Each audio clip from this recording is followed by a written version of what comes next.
Hello, everybody, and welcome to today's episode of Carbon Experts Live. So, good morning, good afternoon, good evening, depending on where you are. And speaking of where you are, we love to see where our audience is calling in from. So, please jump in the chat if you are joining us on Livestorm, or if you are seeing this stream on LinkedIn, please jump into the comments and let us know where you are viewing from. We have a global audience, and we always love to see where everyone is coming in from. Today's episode is going to be really exciting. You guys have probably heard about the MEP 2040 Challenge, and we are here today with Kayleigh Houde, who is a founding member and co-chair of the MEP 2040 Challenge, as well and as an associate principal at Bureau Happold. So we're super excited to have her on today.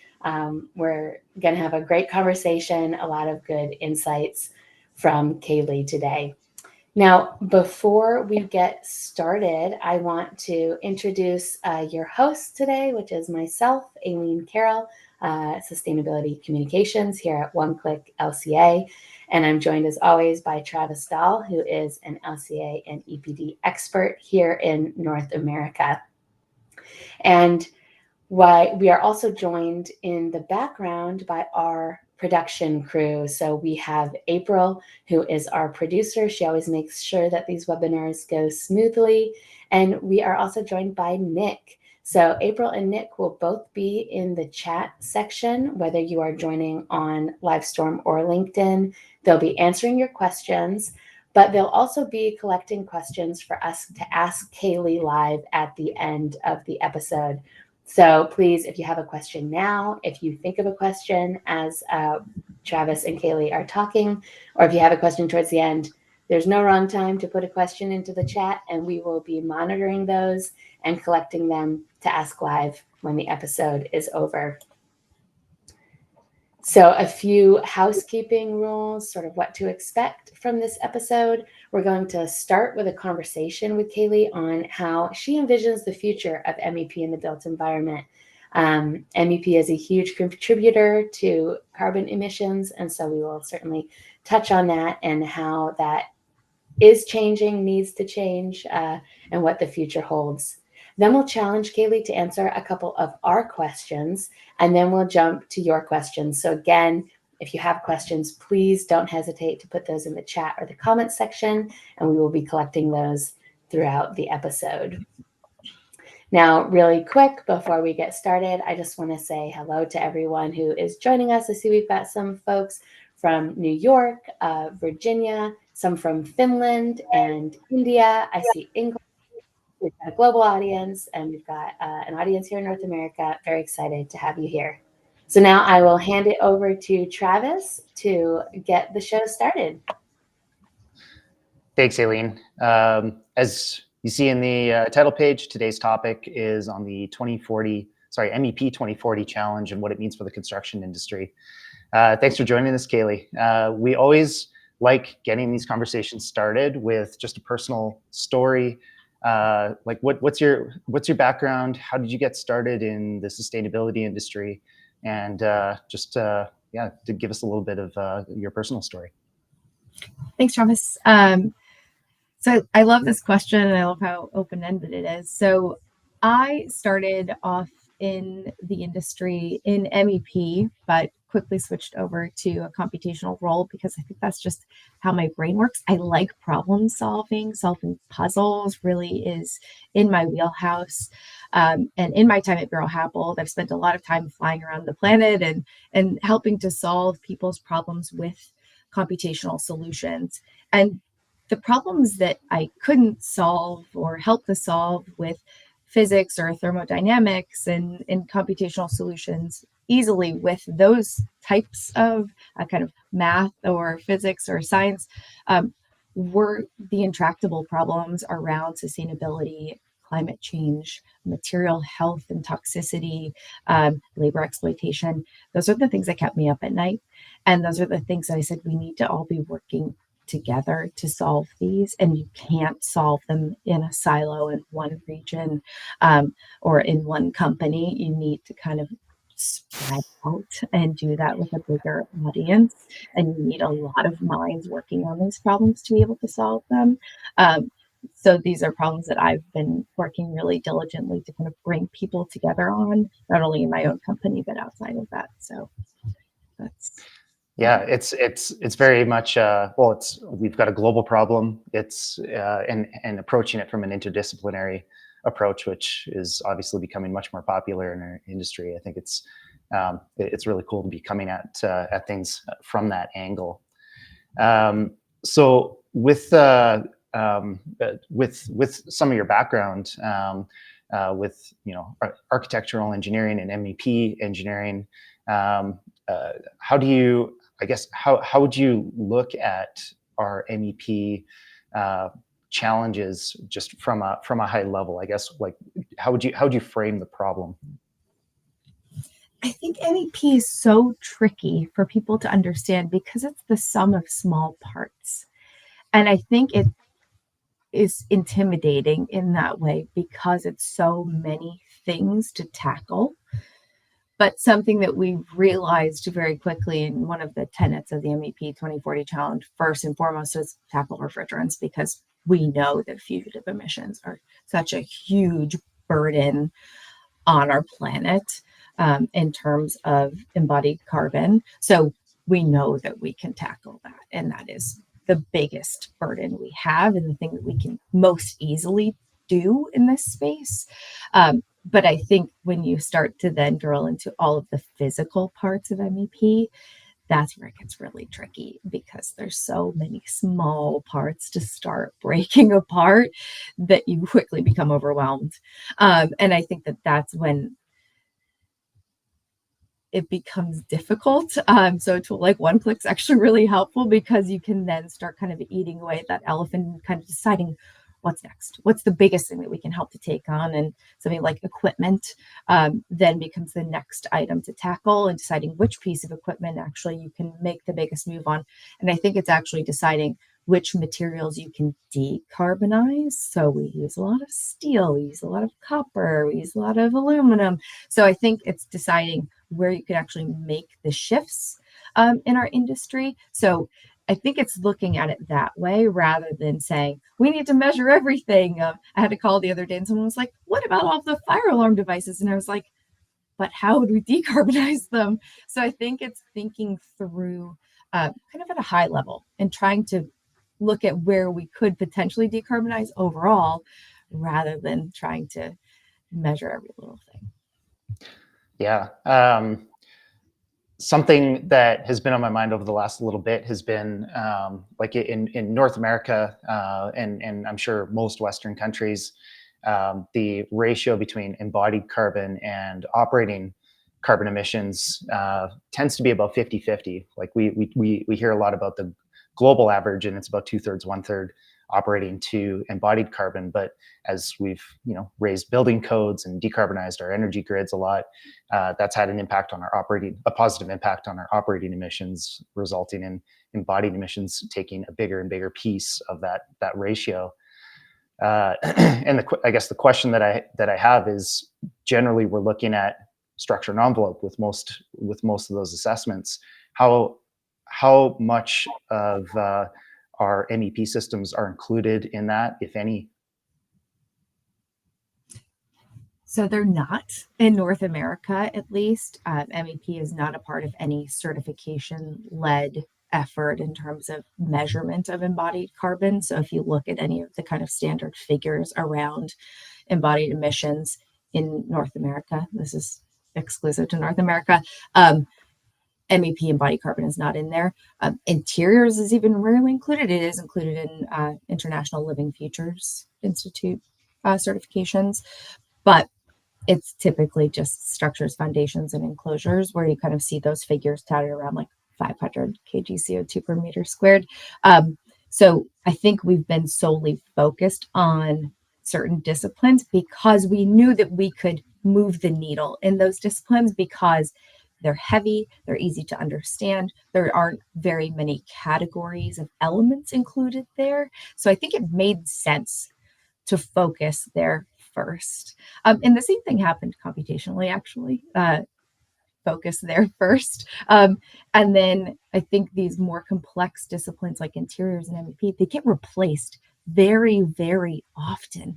And that's actually, I think, the more concerning thing to me is that we're not paying attention to these disciplines that could potentially be replaced. If you look at commercial tenants, I mean, you think about the first floor of buildings, they're getting changed over way more often than you initially intend in a building when you construct it in new construction. The first floor of buildings changing out every 5 years, 2 years, 10 years, when you shouldn't be doing that for 15 years or 20 years.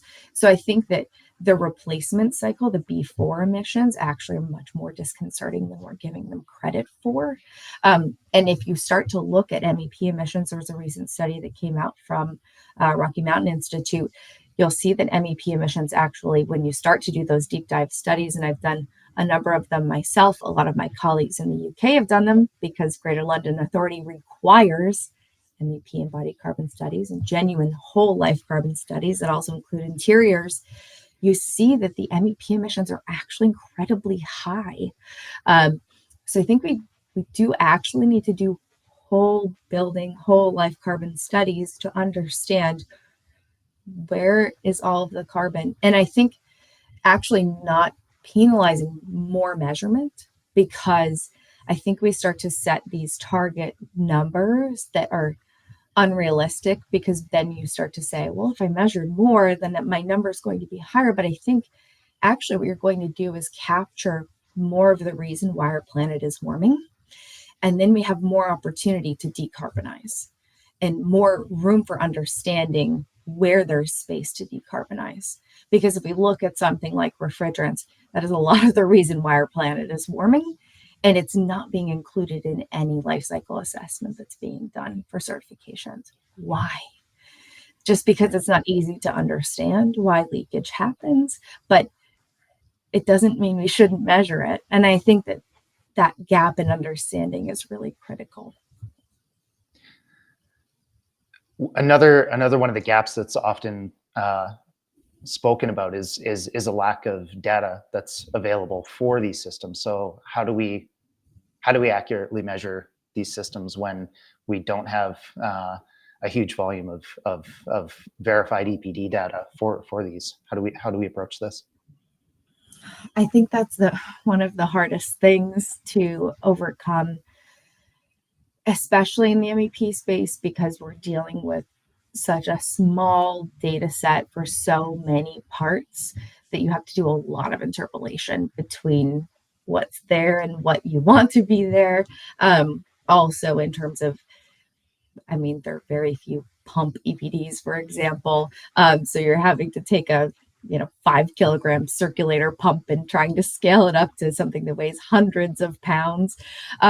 So it's not exactly what you want to be doing, but you need to just think about the raw materials and kind of the carbon that would make up something like that, and scaling that up or down, and trying to use the right declared units that make sense versus ones that might be there because the PCR was not maybe written in the way that you would like it to be.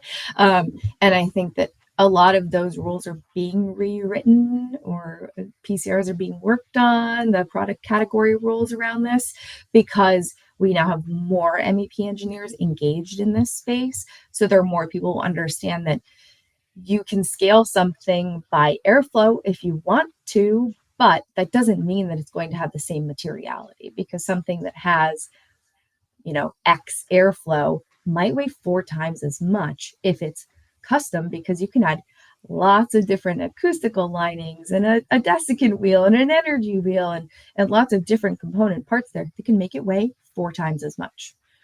4 times as much material for the exact same airflow. That's a lot more embodied carbon.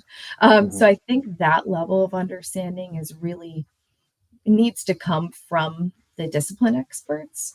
So I think there's this level of you have to be able to dive down deep into the silo of discipline experts and then come back out so that we can really get these meaningful measurements, so that you can kind of make up for the data that does need to be there in the space, so that we can get more meaningful environmental product declarations, to be able to do the measurement. But you have to do the measurement in the meantime to be able to make up for the gaps. So I feel like it's a really delicate balance. And I think that that's what a lot of us are realizing in the MEP 2040. We have a group that we call the DARS, the Data Analysis and Reporting Group. We're realizing that as we're doing more of these measurements together, is that you're having to make up a lot of data that's not there with the data that is there from Europe. There are a lot of environmental product declarations that are out there that are in one click. So we're using those, but we're having to kind of make up for the things that aren't there and using EPDs we would rather not use, but have to use something. Yeah. I want to get back to the product category rules in a minute, but let's talk about MEP 2040. Can you give us an overview of what is MEP 2040? What's the MEP 2040 challenge? What's your role there? And yeah, what is the goal of the organization for the program? Sure. So MEP 2040 is a challenge for all systems engineers because we know that MEP is more than just mechanical, electrical, plumbing. It's fire protection, fire alarm, AV, IT, all of the different systems that make up buildings. So really everyone coalescing around the mission of reducing whole life carbon, because MEP really does embody whole life carbon. It's embodied emissions, operational emissions, fugitive emissions. MEP has an enormous responsibility for 75% of the whole life carbon of buildings, at least. So I think that it's that at the forefront, reduction of whole life carbon emissions, but being able to do that through reporting company plans around that reduction and awareness of that reduction. Reduction of refrigerant-based emissions, since we know that that's an immediate step that we can be taking, being part of our community. So we do host forums every quarter. So being part of those forums, we've had really incredible guest speakers throughout the years that we've existed. So we've had the White House come in and speak, being able to have manufacturers come in and speak to their plans to producing things like EPDs, and we're seeing more of those come online now, which is incredibly exciting. But really just being a voice for the community that hasn't had one for so long. And I think just having a space to be able to speak to what needs to happen in MEP, whole life carbon. Yeah, perfect. And I guess with some of the some of this work of getting different groups together and strategizing about this, what are some of the strategies that are maybe prevalent for reducing whole life emissions related to MEP systems? So I think we're still coming to a lot of those conclusions around MEP whole life emissions, but I think some of the strategies that we've seen overall, obviously reduction of materials is always helpful. So things like having more vertical shafts in buildings reduces the horizontal quantity of shafts.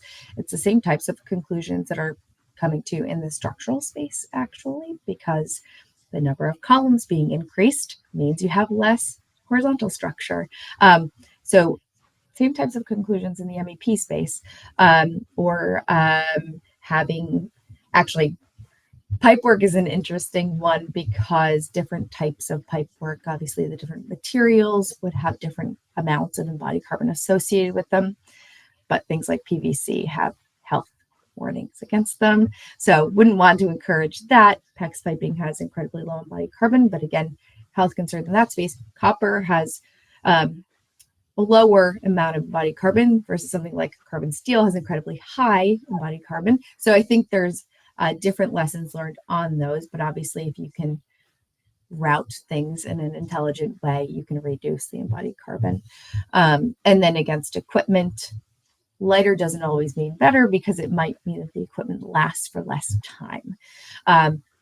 Having smart other systems like facades, so your passive envelope can reduce your operational carbon, which would make your MEP systems smaller. So it's this balance, it's kind of this dance with the other systems in the building. And I think that's what also makes MEP so tricky, because it sits at this kind of interplay of the other systems in the building, that if you end up reducing or actually like increasing things like the glazing, the insulation, the thermal envelope, you end up with smaller MEP systems. The EUI of the building gets smaller, your MEP systems get smaller. You're able to make everything smaller inside of the building. You'd have less embodied carbon associated with MEP. So it is kind of an interesting dance that we play with other disciplines.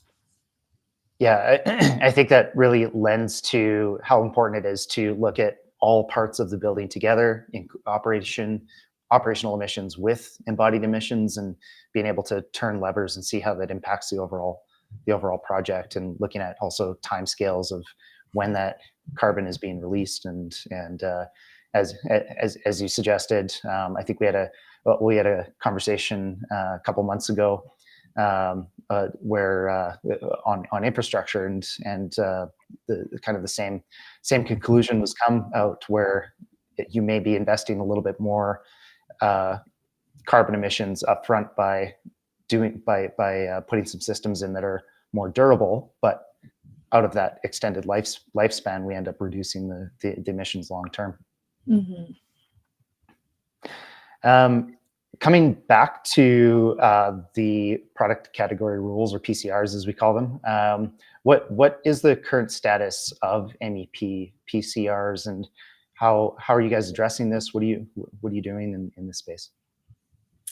PNNL actually has a current ongoing research project that the MEP 2040 manufacturers and EPDs group is part of, in terms of rewriting some of the PCRs, so that we can have better written PCRs for MEP, which is incredible. I think having fresh set of PCRs so that we can have meaningful EPDs written in this space that meet the criteria that we need.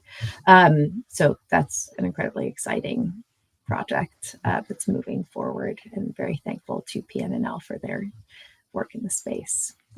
Yeah, I guess to reframe the question in another way too is like, what is the current status of the PCRs? What's missing, and what do we want included in this, or how's the I guess the strategy approach to rewriting the PCRs?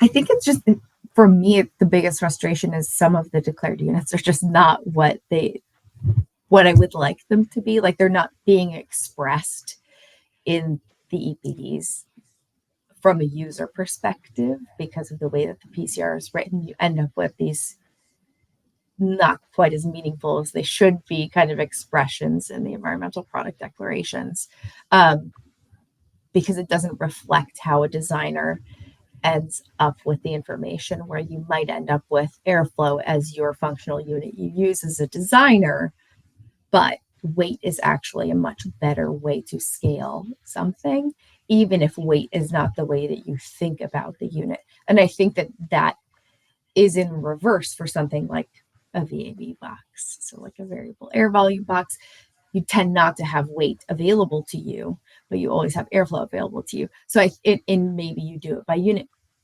but weight also is variable there. So I think it's this odd juxtaposition where every piece of equipment is slightly different. And I think that we, are technical people, so we tend to overanalyze everything.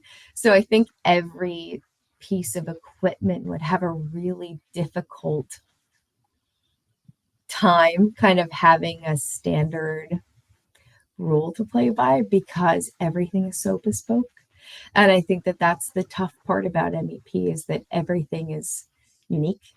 So there's a fine line, I think. Totally. What I know you've done, or you've been involved in some research in MEP, and through some of your computational projects and some of the academic work that you're doing. Can you talk about any of any specific projects that you've worked on, and what some examples of discoveries that you've found? Sure. So I teach parametric life cycle assessment at the University of Pennsylvania.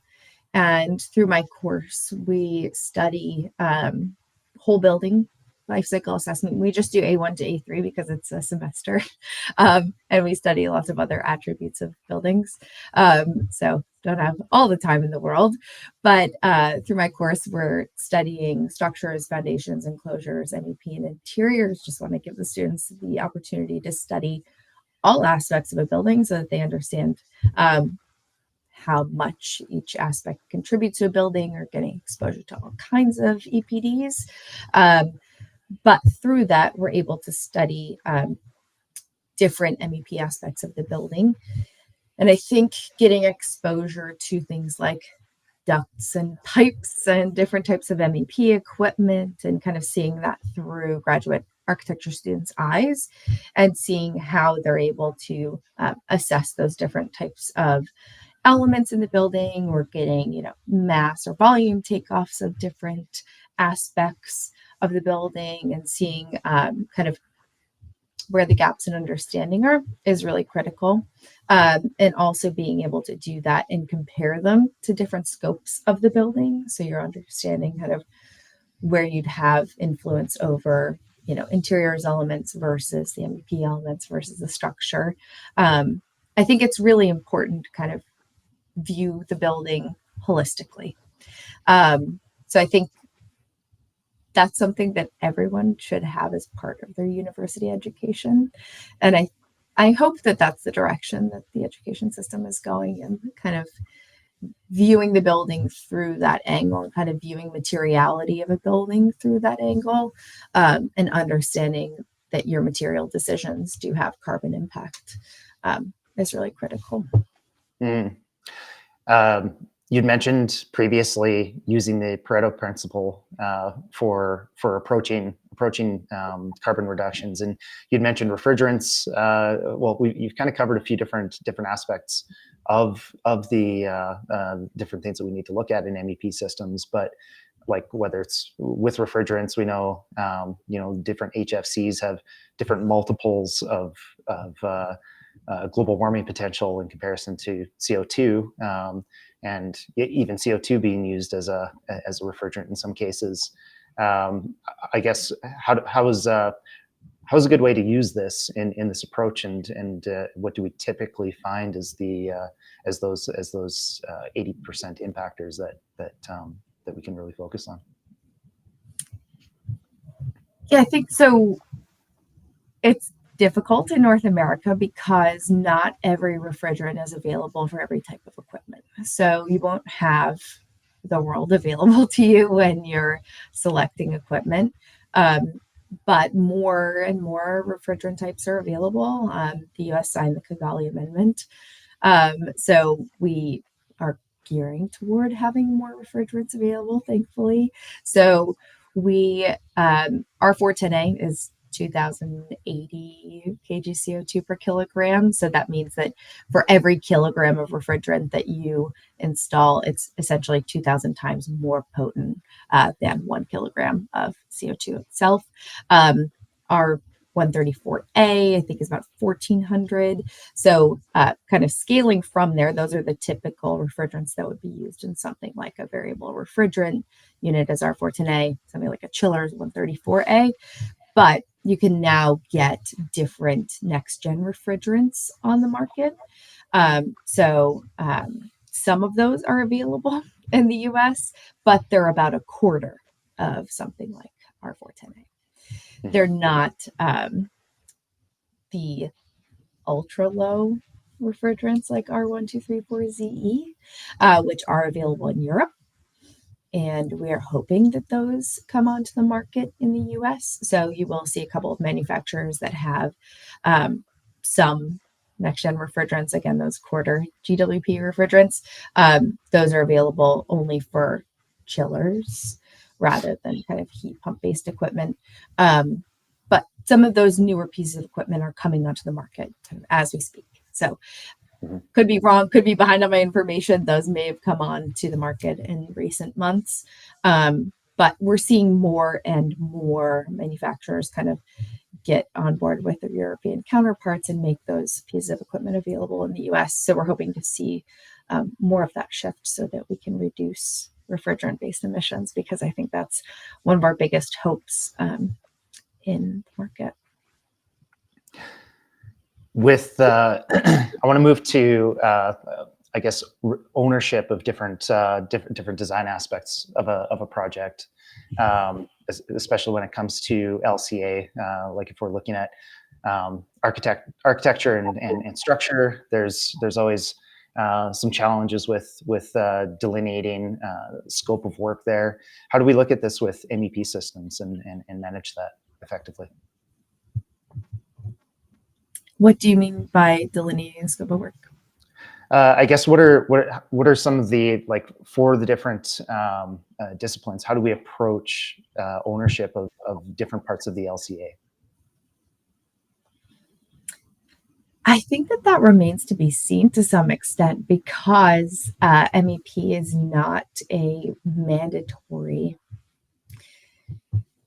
LCA at this point in the US. So where it is mandatory in the UK, I can kind of look to my colleagues in the UK and kind of see how they're doing it. So it's part of their sustainability kind of scope in that part of the world. And they, have very clear questionnaires from the sustainability teams to the MEP teams to say, like, what types of systems are you using? What are your quantities of these elements? Kind of asking those things at earlier stages and then getting more detailed information. But I see the kind of question you were asking, juxtaposing between architecture and structures, and kind of understanding that and who reports what at what stages, and reporting to different commitment frameworks. I think that there's a blurry line between that and who owns what part of the scope. At different points in reporting to things like a DDX in the US is a little bit different.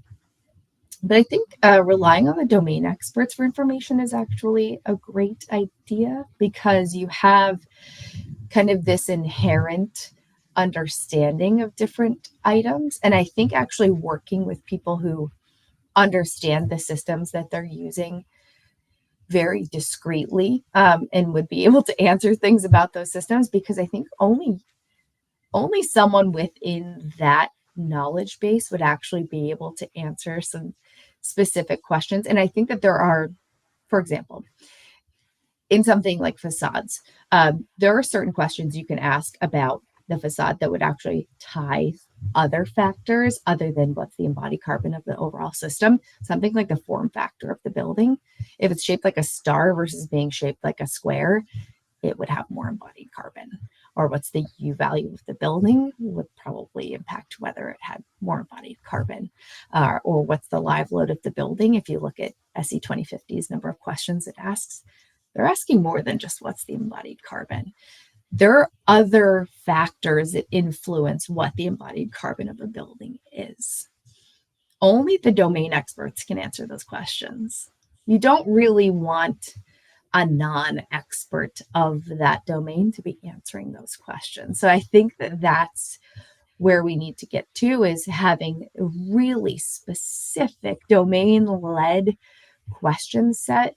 That's what helps us determine, why is that building so different in terms of its embodied carbon versus this one? And that will actually help us kind of figure out, like, which building actually has more embodied carbon and why.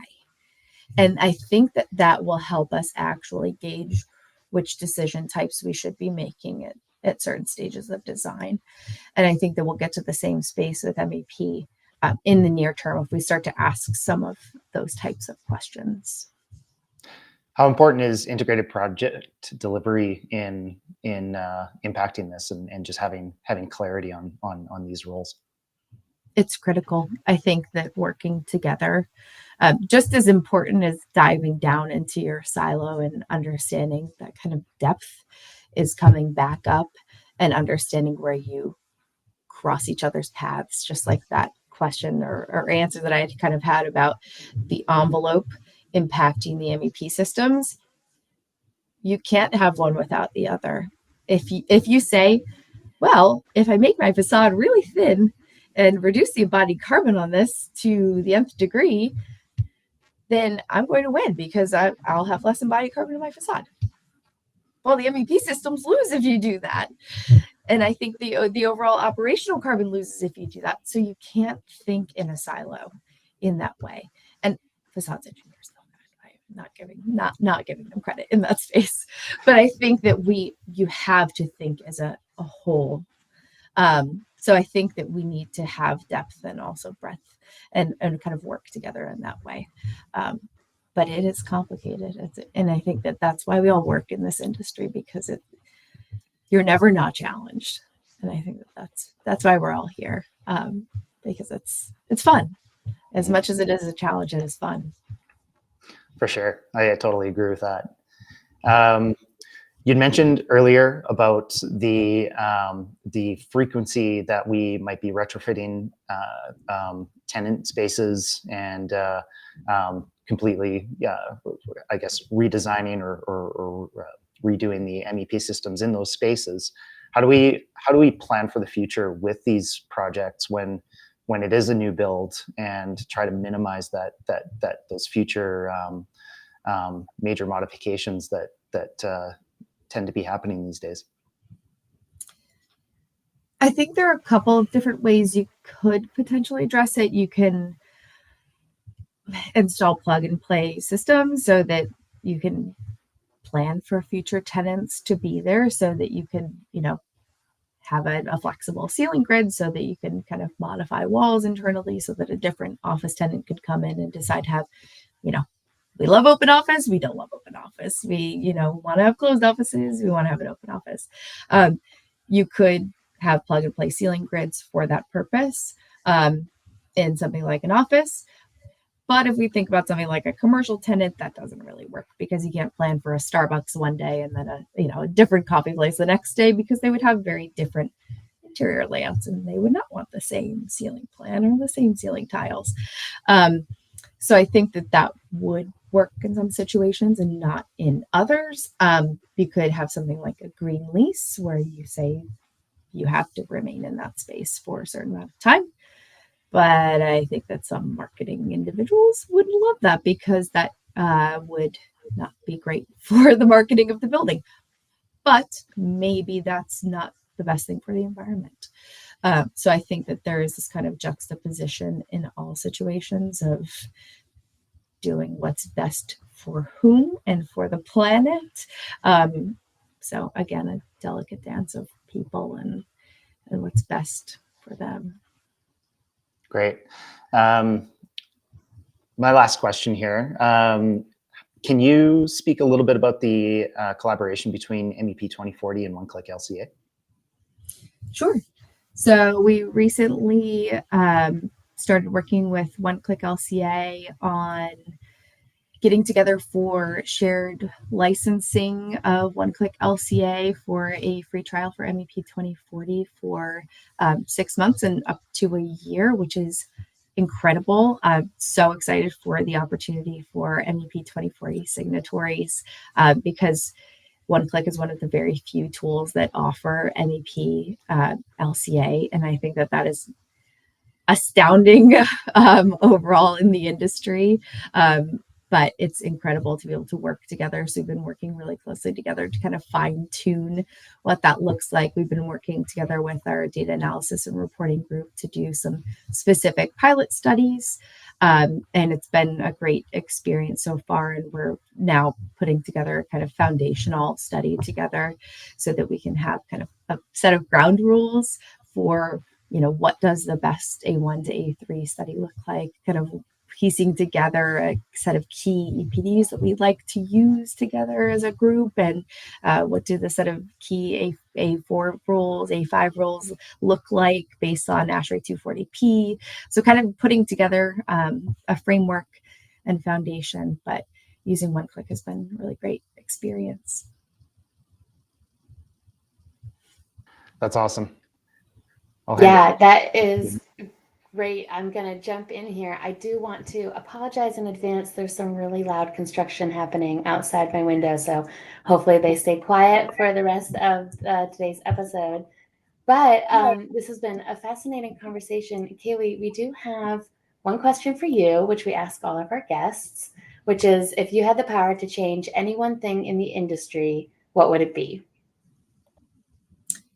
Ooh, I like this question.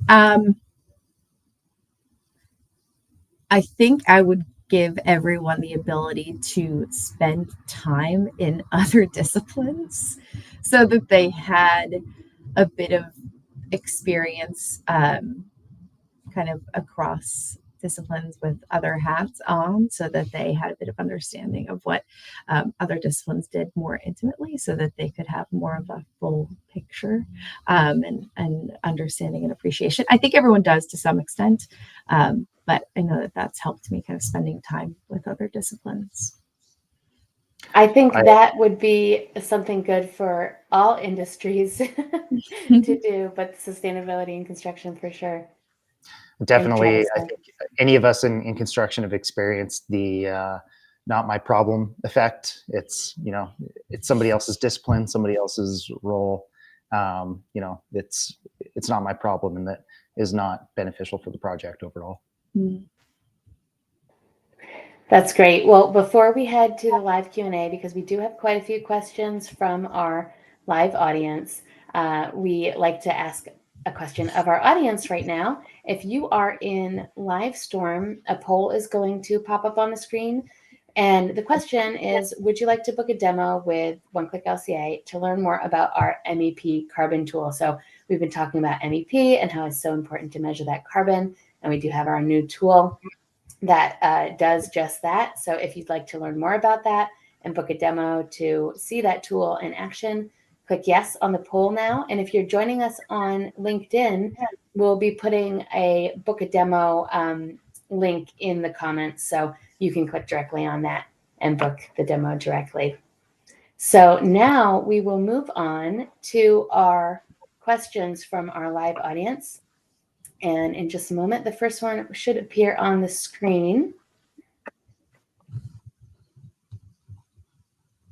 All right, so in the absence of available EPDs for systems, how can the embodied carbon data from TM65 be utilized within a one-click LCA or really any assessment for MEP equipment?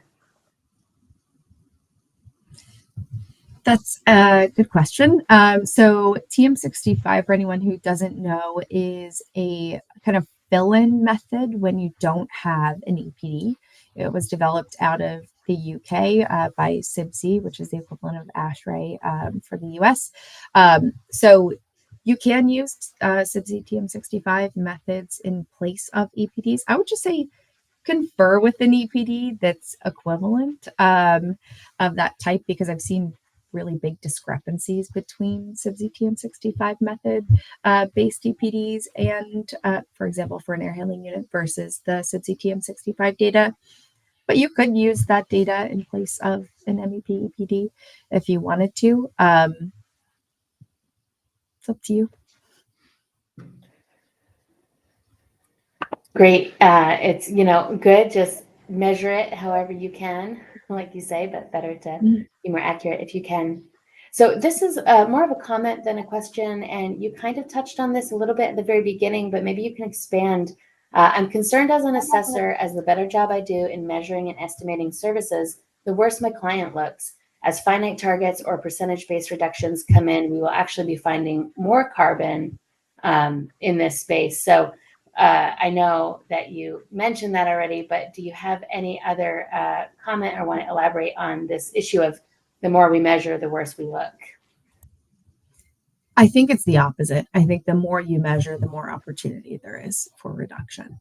And I think that we need to actually completely change the paradigm of thinking that you measure more, that you look bad. Because I think that everyone should have the same attitude of, we need to measure as much as we can within reason. But I think that it's sticking to either RICS categories or the new 240p Omni class categories. We need to have the same baseline of what is measured first. I don't think that we should be measuring things that aren't measured kind of as a standard. So if nurse call devices are not measured, typically don't measure them, because you are going to be adding things that aren't measured. So I think we do need to be apples to apples with each other. But if measuring, pipes in one system and pipes in another, measure all the pipes. We should be measuring all the pipes. And I think it's sticking to these baseline rules of, per things like RICS categories, it should be 95% of that category. And I think it's that baseline apples to apples comparison of each other, where if you look at a lot of benchmarking studies in the past, they had said, I don't know if I actually included this category or not, because they weren't object oriented. So you couldn't kind of see those next to each other, where I think we need to move more toward that in terms of understanding what exactly did you include, how much of it did you include, and really being holistic about that, rather than kind of having this kind of blind understanding of what those results actually were. I think we need to be really clear about what was included.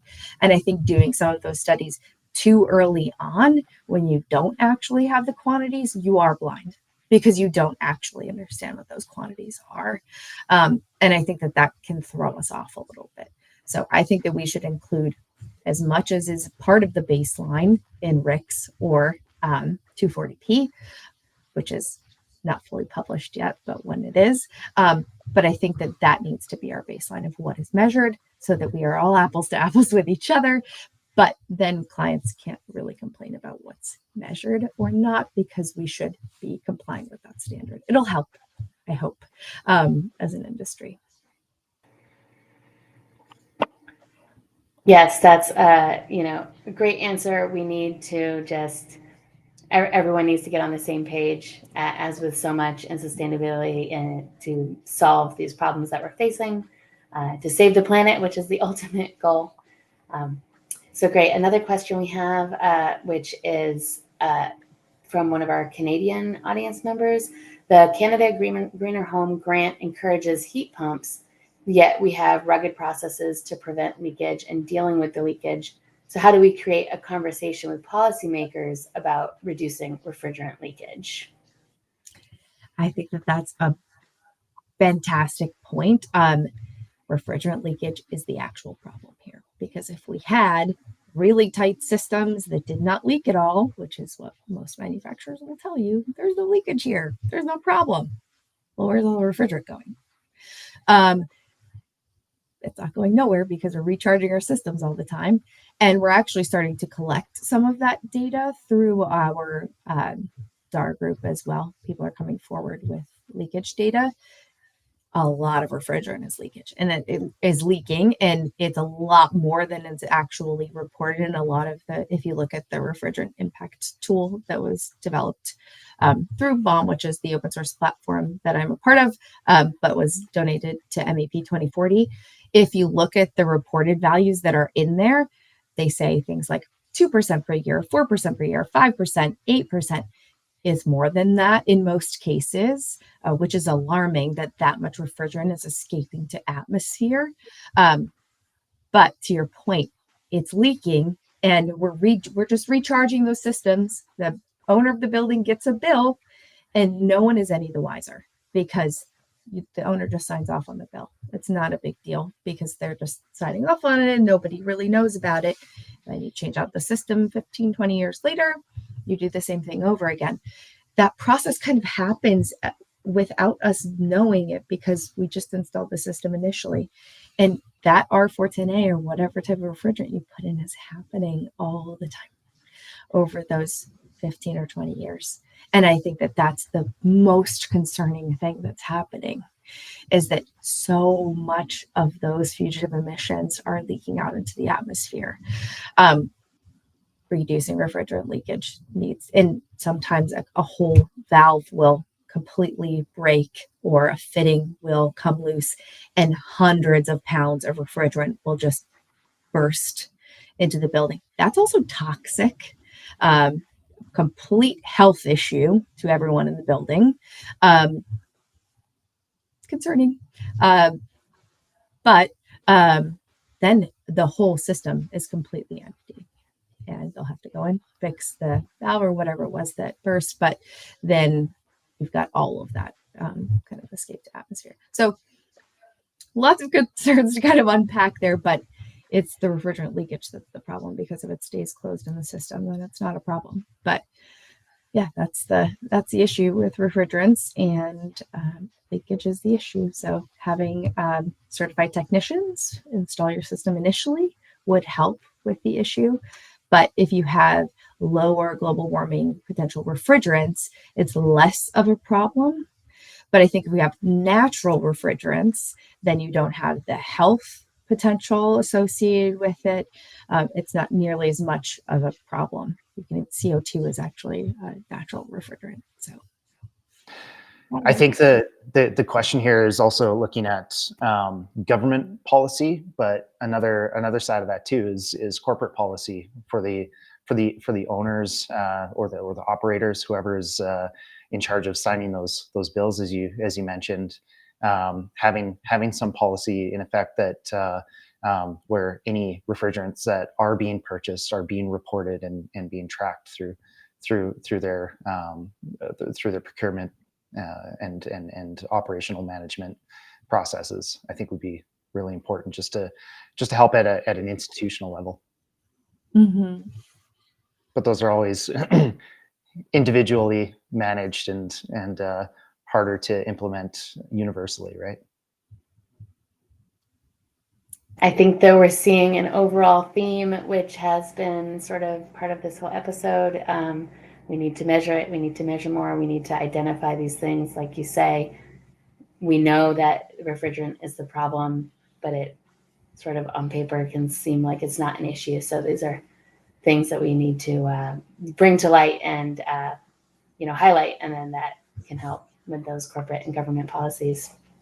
Another question: would software solutions and technology eventually replace the need for these experts in integrating MEP 2040 strategies? For example, in the case of assessing for the popular green certifications like LEED and RAM. And I think that you both might have some comments on this one. I don't think so. I mean, I think you need people to understand the strategies behind this in the case of implementing policy. Right? In the case of the last question, you need people to understand the thought behind strategies and things like MEP 2040 in order to facilitate change, so that it's happening from the ground up as well as the top down. I think we need all of this to happen at the same time. But in the case of assessing, and I don't think that technology is it's always happening kind of from all angles. And I think that that's the tricky part. Like in the case of what we're talking about today, we're saying we need to be doing some of these studies in lieu of having the exact PCRs and EPDs that we want, so that we can understand what exactly it is that we need while we're developing the PCRs. It's always kind of chicken and egg happening at the same time while we're trying to figure out what we want in policy. I feel like it's all happening at once, but there's not going to be this kind of golden solution that comes along and saves everything. I think that if it's not this problem, it's going to be the next problem that comes along, like material health and labor exploitation, that we need to solve in this space. And we need to be able to work together to solve those problems. And this is just the first of those kinds of problems that we need to be able to solve together. And I think learning to solve those together is a real key in humanity's history that we need. We need that. Travis, I don't know if you have other thoughts on that. I completely agree with you. I think the power of people is really undervalued. There's plenty of examples of manufacturing facilities that have tried to go full automation, unmanned stations and things like that. An easy example would be Toyota, where they found that their quality of product went down substantially when all that was required was a worker just to be there, just so that they could meet the regulation and press a single button just to basically prove that they were still awake. And So they scaled back a lot of their operations or their I think Travis is having a few issues with audio, so we can jump to the next question, April. All right. As a mechanical engineer, what are some resources I can use to consider embodied carbon in my design? Traditionally, there's limited data associated with MEP equipment, also limited EPDs on MEP equipment. So we've touched on this a little bit, but again, maybe you can elaborate on some more of those resources or solutions that you have. So you can always use a tool like, well, EC3 is just starting to integrate MEP EPDs as a pilot in kind of comparison type of software that's available open source. So you can always use a tool like that once that becomes available in terms of comparing embodied carbon to each other. But I would say just starting to understand the process of reading EPDs, because more of them are going to become available in the very near term. So I think becoming acquainted with EPDs, the few that are available. If you go on the EcoPassport website, you'll be able to read through the many European PEP style, PEP EPDs that are out there. So I think just becoming acquainted with what EPDs look like, getting familiar with the units that are in there. I think that's a skill that a lot of MEP engineers don't have at the moment. So getting familiar with that before a lot of these pieces of information start to come online, because manufacturers are hearing us. They're hearing that we've been screaming about EPDs for the last number of years. So I think they're going to actually start to add these to their repertoires. It takes a year or more to create EPDs. So they have been in the process of doing this. So now that more are going to start coming online, I think just getting your skills up to par now so that you will be familiar once they do come on board for North America would be a good idea. Fantastic. And we just have one more question, which is you pointed out building envelope and MEP need to work with each other. For the deep retrofit, would one click, so this is a question, I guess, a little more for Travis, help us to approach this process more realistically? Both of you can comment, but Travis, your thoughts? Yeah, definitely the answer is yes. It's as we spoke about earlier, it's really important to be looking at all of these systems as a whole through all of the building's life cycle, not just the units embodied carbon, but the units embodied carbon and operating emissions and how that interacts with all of the building systems. So yeah, tools like One Click can definitely help add a lot of clarity and really help with those strategy decisions that we've been talking about as Kayleigh suggested, like, upgrading the window systems can in turn reduce your MEP or your mechanical system demands, and the